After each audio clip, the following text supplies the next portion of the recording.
All right, so this is the Rye Week Extras video. For the patrons who are getting this a little bit early, this will be kind of like a little intermezzo in between the two main Rye Week videos. Everyone else is going to get this as a little bit of an addendum. And incidentally, if you would like to to support the channel, go kick me a couple of bucks on the Patreon. I really appreciate you folks who are already doing it, and those of you who aren't, give the patron a thanks in the comments, maybe. And do consider.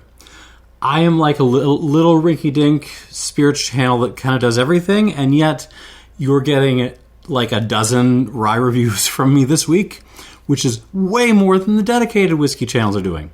So there. Let's do some glasses. So what is this video?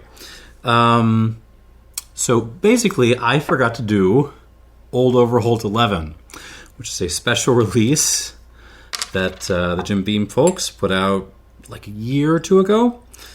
But I was very curious about this, so I'm glad to get to try it. And also, I did not taste in the crafty video this, because it's just kind of its own thing.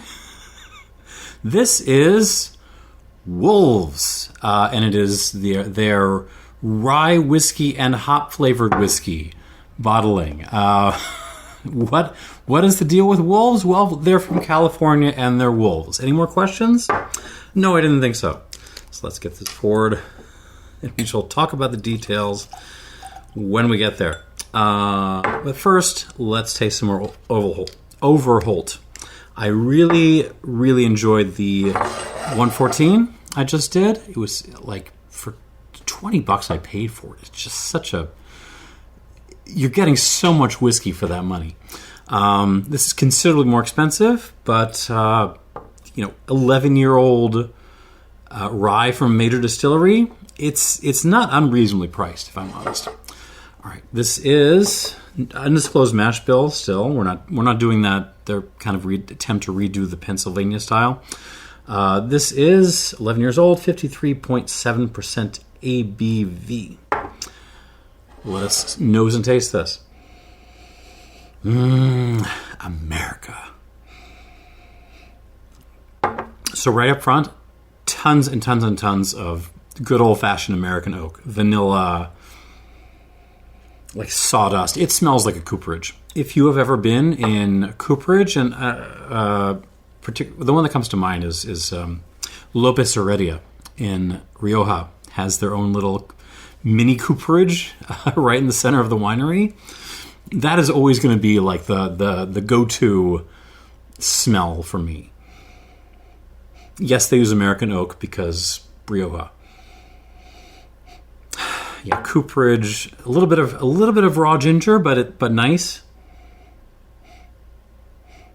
And then, like, you got a lot of the same notes you were getting in the 114. You were getting a lot of flowers, just like there's some roses, there's some lavender, just a bunch of field flowers as well. But you're also getting some herbaceousness. You're getting some sage. Something else in there too. Oregano.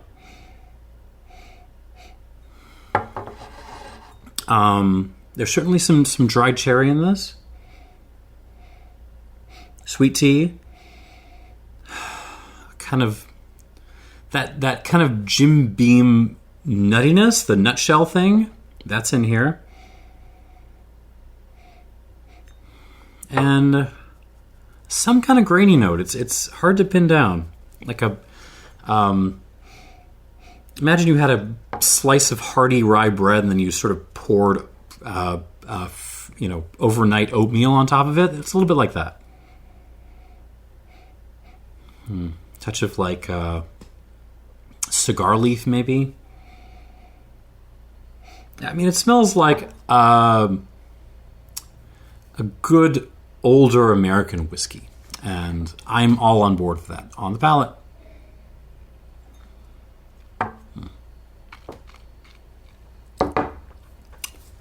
rearrange my stuff a little bit.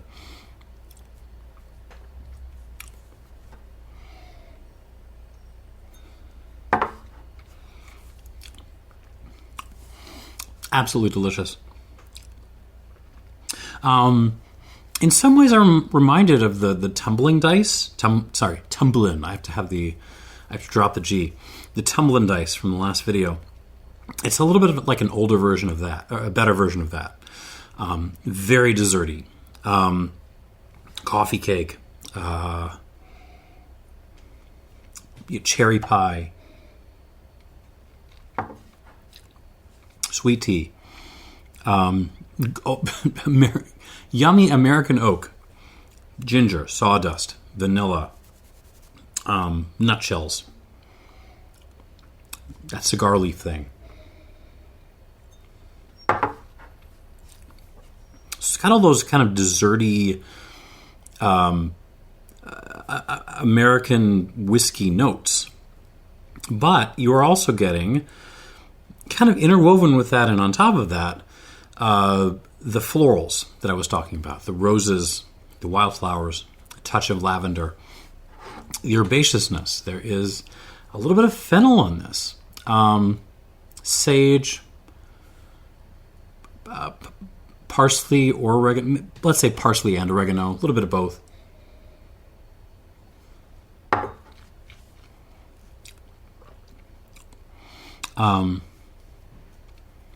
Colombian coffee grinds. Let's go with that. I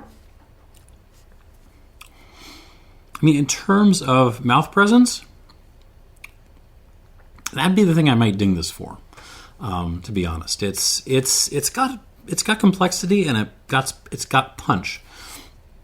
But in terms of the texture, could have a little bit more. In terms of the length, the finish, could have a little bit more. It's a good finish, but a lot of what's hanging on is like the wood tannins and stuff. I mean, I'm not saying the flowers and the herbaceous stuff is not also in the game still, but they're not maintaining and sort of sustaining as long as I would like.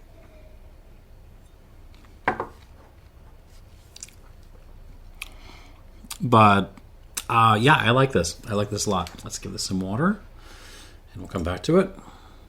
I'll probably do 3.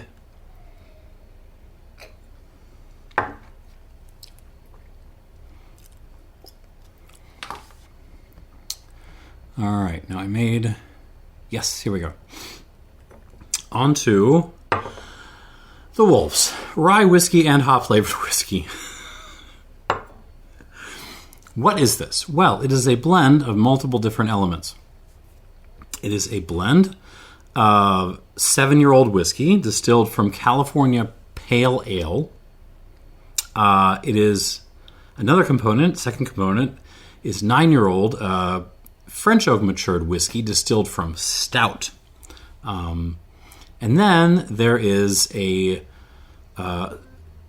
component of 6 to 7-year-old rye, just straight up rye whiskey. So it's a blend of stuff. And this is, what is the ABV on this? 51.5. I put it ahead of the Overholt, even though the Overholt is a little bit higher, because I am afraid of what the hops are going to do to my palate. Let's see what we got here. I have never... this is in my experience, a unique blend of stuff. And that's part of the fun here, right? That's why we do this channel. Oh.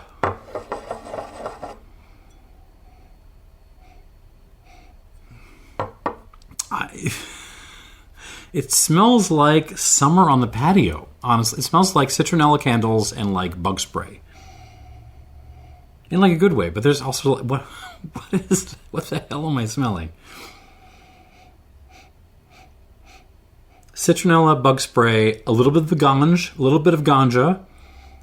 Someone on the patio like is hiding in the back with some good stuff. Milk chocolate, most definitely.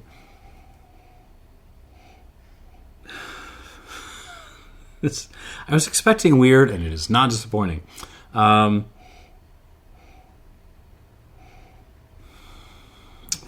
is that? Caramel, I guess? Certainly some black pepper. A little bit of like a cafe latte thing. Maybe a cappuccino.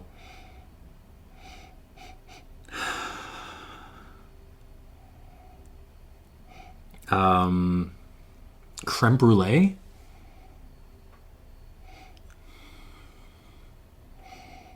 But yeah, a lot of this is citronella candle, bug spray, ganj, chocolate, caramel, with like a bowl of cream of wheat in the background. Steaming hot, fresh cream of wheat. It's a weird nose. How do I put this? It's a weird nose with lots of different things going on. But just digging into this, in some ways it feels flatter than I was anticipating. Like there's lots of different things going on here, but there's not a lot of dimension to them, if that makes sense. But it's fun. A fun nose, and I cannot wait to put this in my mouth. Let's go.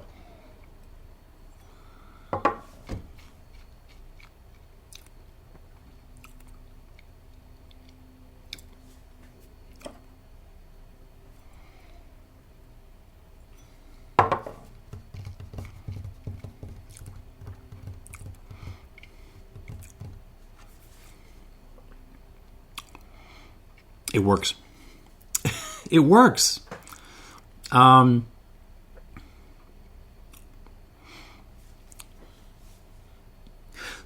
chocolatey.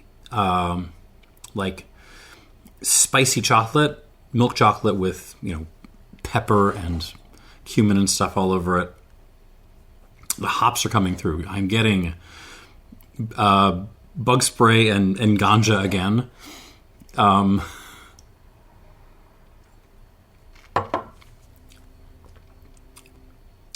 Vanilla, oatmeal, cinnamon, nutmeg, a little bit of burley, like a couple cigarettes thrown in there.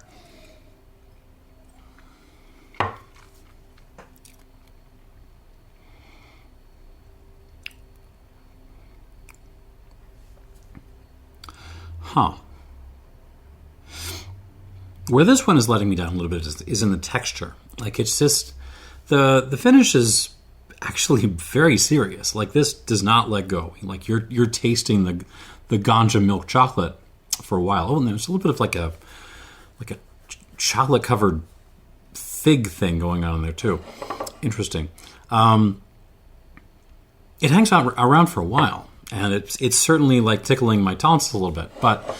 In terms of the texture, this is really like a big old push straight in the back of my mouth. And my cheeks are not getting very much.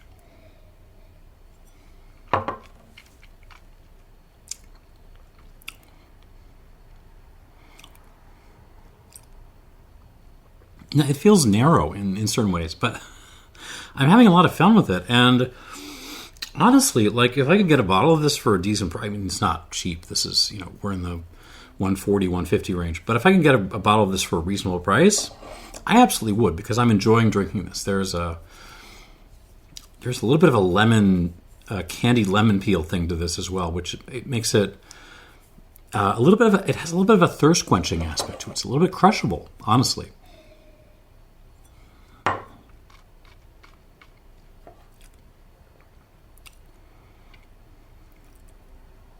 This works.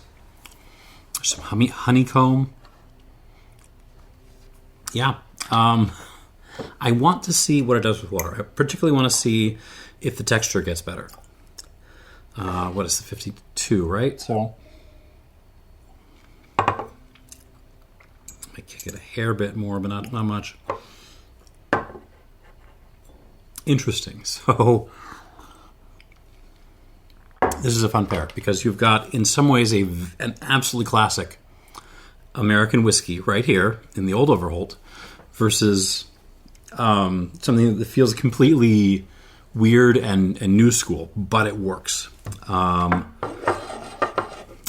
I'm enjoying this. I'm enjoying this little extras video. Back to the old Overholt. Let's give this a score.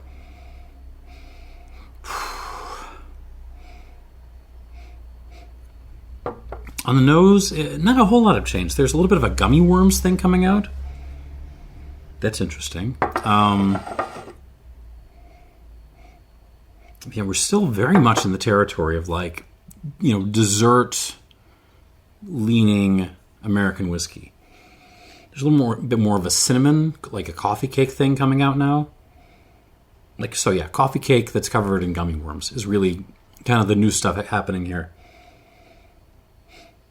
Otherwise, you're very much on that same spectrum of it's a dessert American whiskey with a lot of flowers and herbs running around.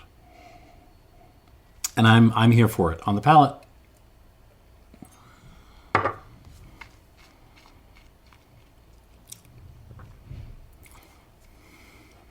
One more time. I don't trust that the Wolves has not wrecked my palate for the day.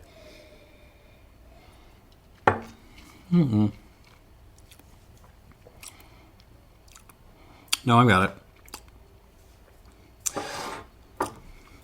Yeah, the gummy worms are absolutely a factor now.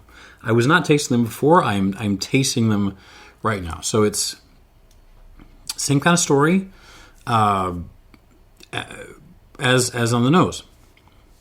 Desserty American whiskey, very decadent, very yummy, but with a cloud of complex aromatic stuff going on, and then you dump some gummy worms right on top of that.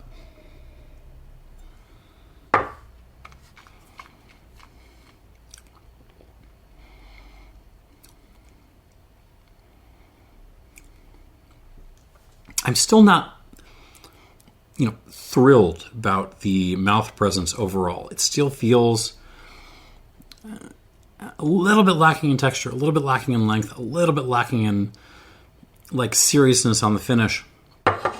But this is really good.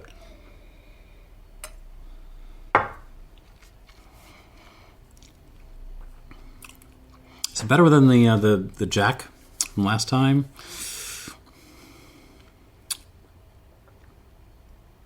I think it is. I think it is. Can I get to an 87 on this?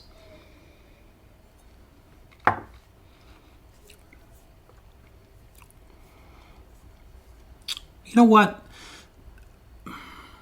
Yeah, let's call this an 87. The complexity is there. It really is. 87 gosh darn points for old Overholt 11-year-old cask strength straight Kentucky rye. And well earned. Let us see if the Wolves can beat it.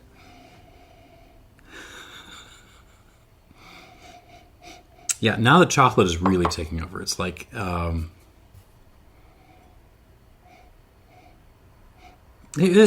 mean, in some ways, I can't not be reminded of that Edelbrand eau de vie of Imperial Stout that I tried a couple of months ago. Yeah, we're sort of, I mean, the Stout is really dominating this, honestly. Whatever the base rye is, that 6-7-year-old rye component, it's not talking a whole lot. The beers are really having their say here. Lots of chocolate, the chocolate and ganj. Yeah, but then you got your graininess, your cream of wheat. Like I said, it's complex, but it's weirdly a hair bit flat on the nose. The citronella and the bug spray maybe have stepped back a hair bit from where it was. And that's okay with me, honestly. On the palate.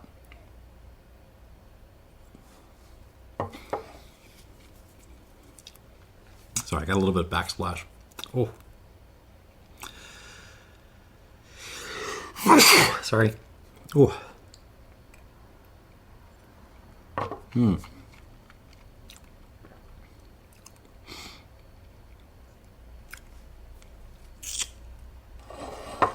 I'm torn on this. It's very delicious. Honestly, it is. I know you look at that list of components, you say, geez, that does not look great. No, this is delicious.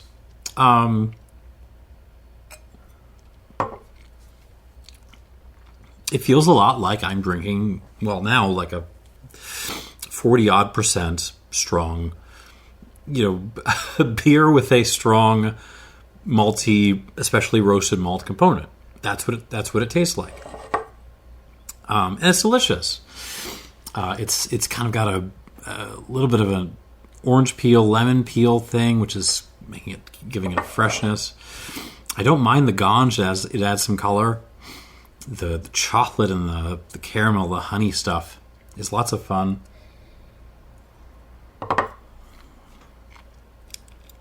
And it's certainly different. In terms of absolute quality, though, is this as good as the Overholt? Let me try the Overholt again. So the question I had was about texture. Texture hasn't really stepped up. It's got good mouth presence, not really outstanding mouth presence.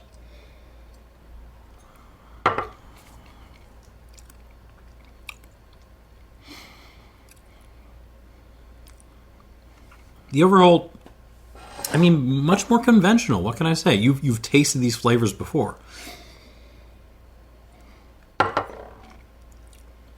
But.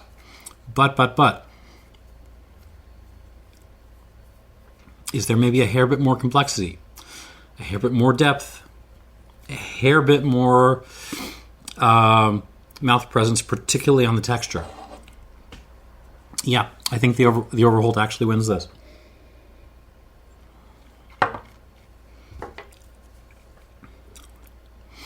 Jeez, what do I score this? I'll call this an 86. 86 with a drooly face emoji.